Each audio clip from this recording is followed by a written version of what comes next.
Hey everyone, the 9th wave of Pokemon Funko Pops is finally here.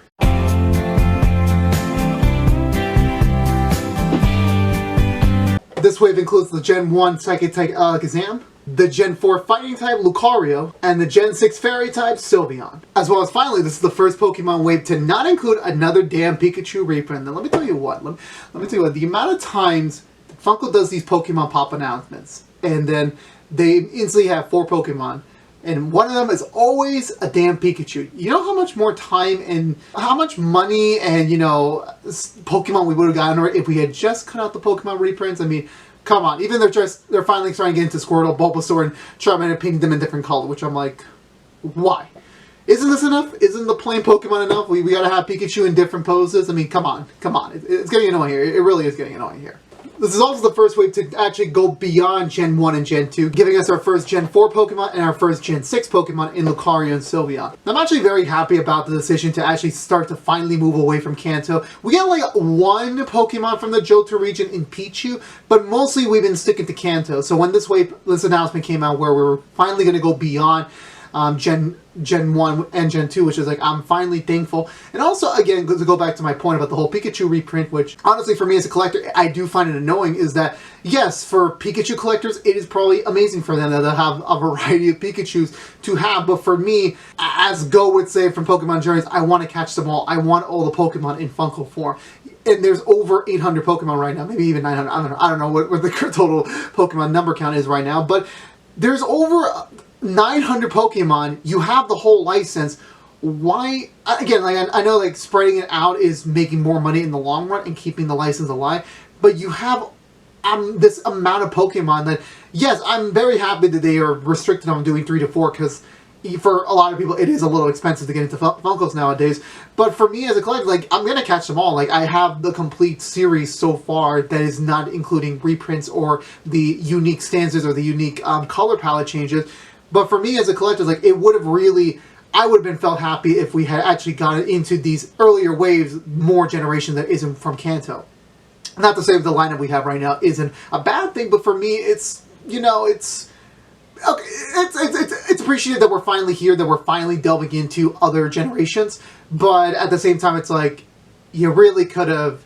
You could have done that a little sooner, let's just say that. But anyway, now let's first look at Pokemon number 855 from the Pop Games lineup, Alakazam. He is the only Gen 1 Pokemon in this wave, which honestly, again, Alakazam was a cool Pokemon. I never really played him in any of the Kanto games I played or any Pokemon game in general, but he looks pretty cool, so I'm not surprised he was one of the, in this evolutionary lineup to get his own Funko. I think next would have been Kadabra. I haven't played Pokemon in a while, if you understood anything I was saying. Honestly, Funko Pop-wise, I do like it. They had all the molds right, the patterns are right. Nothing wrong with my specific color, maybe a little discoloration in one of the yellows, but honestly, it looks pretty good to me. I also like the detail that they actually put the grooves into his little mustache. Is that his mustache? I don't know. I'm going to call it his mustache. His old man mustache. Let's just say that. I know from what I'm aware from the games, he is a beast. So if you have Alakazam, you could probably win a lot of people. So there you go. Nothing really wrong with my specific one. Just needs a little cleaning.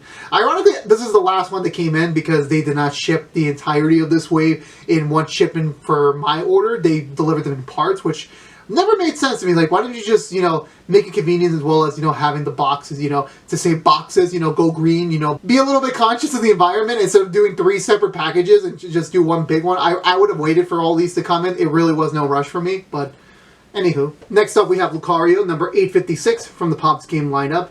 Lucario, I was very happy for all the Gen 4 Pokemon to get their first Funko Pop. Well, for anyone in that generation to get a Funko Pop. I'm very happy it's Lucario. Lucario holds a special place in my heart. He really does.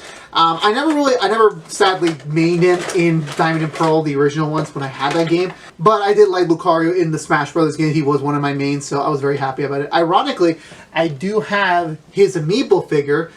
Just to do a little comparison. I mean, yeah, this isn't officially Nintendo licensed product. This is like a Funko unlicensed product. But honestly, you know, just in terms of differences, you know, I think, I don't remember what the official shade of Lucario was. I know in the games, depending on which version you play, they changed the blue a little bit. I know in Smash Bros. He was a little bit more darker blue to kind of fit that aesthetic. In the Funko wave and even in some of the earlier animes, he was a little bit more of a lighter blue color. I actually was binging Pokemon Journeys recently, so I did notice there was kind of like, you know, a bit of an in-between between the two. So honestly, color-wise, I don't mind. I was mostly caring about the mold. In terms of this mold, I'm fine with it. It's pretty fine. Again, just the difference is that this is one of the cases where the eyes kind of, you know, they are bothersome to me because I am used to Lucario having those humanoid-like eyes, like even more so because of his connection to the aura or something like that. But honestly, no, in the Funko one, it's pretty good. I will complain a little bit that the body, at least in mine, was a little bit off in color. Some parts are missing. Not too much, thankfully, but